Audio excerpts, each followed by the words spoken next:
Good morning বন্ধুরা, তোমরা সবাই কেমন আছো? আশা করি তোমরা সবাই ভালো আছো, আমিও ভালো আছি। আমি আজকে আবার পাপি একটা নতুন আর একটা ব্লগ নিয়ে চলে এসেছি। তো তোমরা দেখো কীরকম লাগে। তো এখনও আমি ভয়েস ওভার দিয়ে কথা বলছি, কারণ আজকে আমি দ্বিতীয় দিন ব্লগটা করছি। তো আস্তে আস্তে হয়তো বা সামনে এসে কথা বলাটাও পারবো, তো একটু সময় লাগবে। তো এখন কাপড়টা বাইস করে নেব। বিছানা গোছানো তো হয়েই গেছে, তো কাপড়টা বাইস করে তারপরে যেহেতু ঘরে বাচ্চা আছে, রোজ দিন আমার অনেক এক বল করে কাপড় ধুতে হয়। তো আর আমার ছেলে খুব কাপড় বড়ায়, খুব, ওর ড্রেস প্রচণ্ড বড়ায়। তো এবার কাপড়টা ধোয়ানোর পরে তো কাপড়টা বাইস করে নিচ্ছি। তো এখন দেখবো ও কি ভাত খায় কি খায় না। ওর পাপার সাথে এখন মোবাইল দেখছে, আর আমাকে বলছে তুমি কি করছো এটা। তো আমি ওকে আর কি বলবো। তো ঘরটা ঝাড় দিয়ে নিচ্ছি। তো ঘরটা ঝাড় হয়ে গেলে তারপরে চলে যাব, ওকে ভাত খাওয়াতে দেখবো ওকে ভাত খাওয়ানো যায় কি না। ও না সকালবেলা ঘুম থেকে উঠে না কিচ্ছু খেতে চায় না। তো তারপরে ঘরটর ঝাড় দিয়ে ওকে ভাত খাওয়ালাম। ওর পাপাও ভাত টাত খেয়ে অফিসে চলে গেছে, আর আমি এবার ঘরটা মুছে নিচ্ছি। তো এটা হচ্ছে আমি যেই গাছটা দান করছি সেটা হচ্ছে বাসল্যতা গাছ। তো গাছটা শুকিয়ে গেছে, তো শুকনো ডালগুলো আমি একটু ভেঙে দিচ্ছিলাম। তারপরে জল নিয়ে নিচ্ছি, তো কাপড় ঘরটা মুছবো।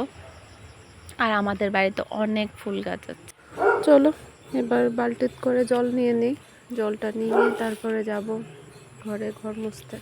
তো বাইরে এত রৌদ্র, এত রৌদ্র, বাইরে মানে দাঁড়ানো যাচ্ছে না রৌদ্রের যন্ত্রণা। তো এখন তো ভীষণ গরম পড়ে গেছে, আবার আগের মতন হয়ে গেছে। এবার তাপমাত্রা অনেক অনেক। মাঝখানে যেহেতু বৃষ্টি হয়েছিল, তো খুব ভালো লেগেছিল বৃষ্টির জন্য। তো দু একদিন ঠান্ডা ঠান্ডাই লেগেছিল, কিন্তু এখন আবার গরম পড়ে গেছে।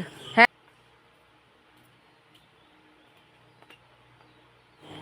তো ঘরটা মুছে নিচ্ছি। মোছা হয়ে গেলে বারান্দাটাও মুছে নিচ্ছি। তো আমার পিছনে ব্যাকগ্রাউন্ডটা দেখতে খুব দারুণ না, শুধু সবুজ আর সবুজ, দেখতে দারুণ লাগছে।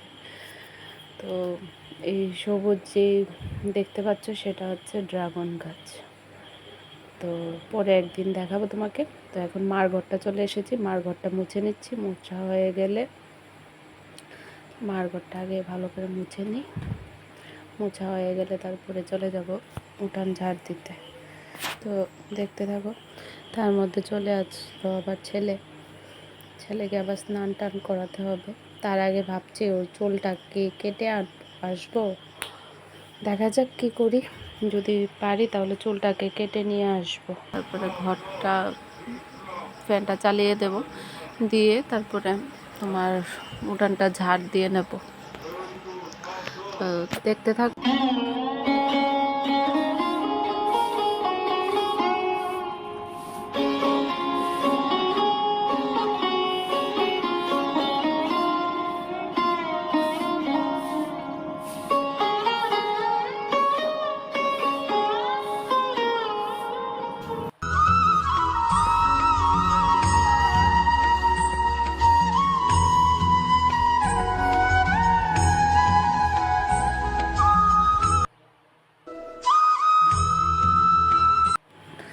ঝাড় দেওয়া হয়ে গেছে, এরপর চলে আসবো কাপড়টা ধুতে। তো তোমরা দেখো, আমি অ্যাকচুয়ালি প্রথম দিন কথা বলতে একটু অসুবিধা হয়ে যাচ্ছে ভয়েসটা দিতে। তো আস্তে আস্তে ভাবছি হয়ে যাবে, ঠিক হয়ে যাবে।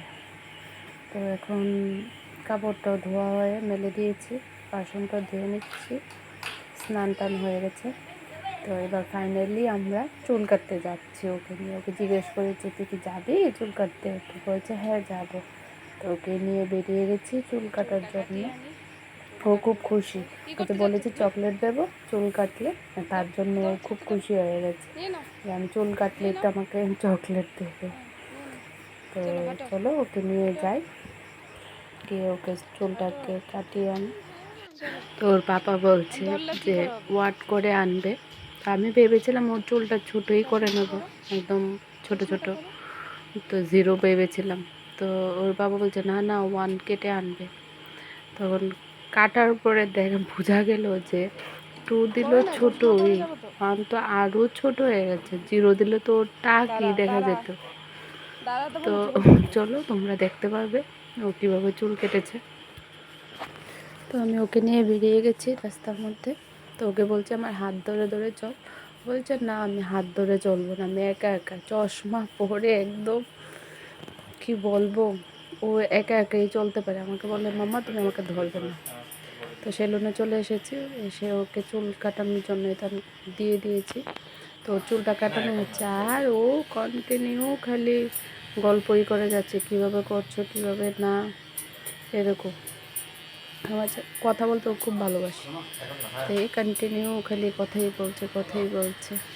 তো চুলটা যখন কাটছে তখন আমার ভীষণ কষ্ট হচ্ছিল যে এত মানে আরেকটু রেখেই কাটতে পারতাম। তো দেখার পরে ভাবলাম যে বেশি ছোট হয়ে গেছে, পুরো ঢাক দেখার মতনই হয়ে গেছে।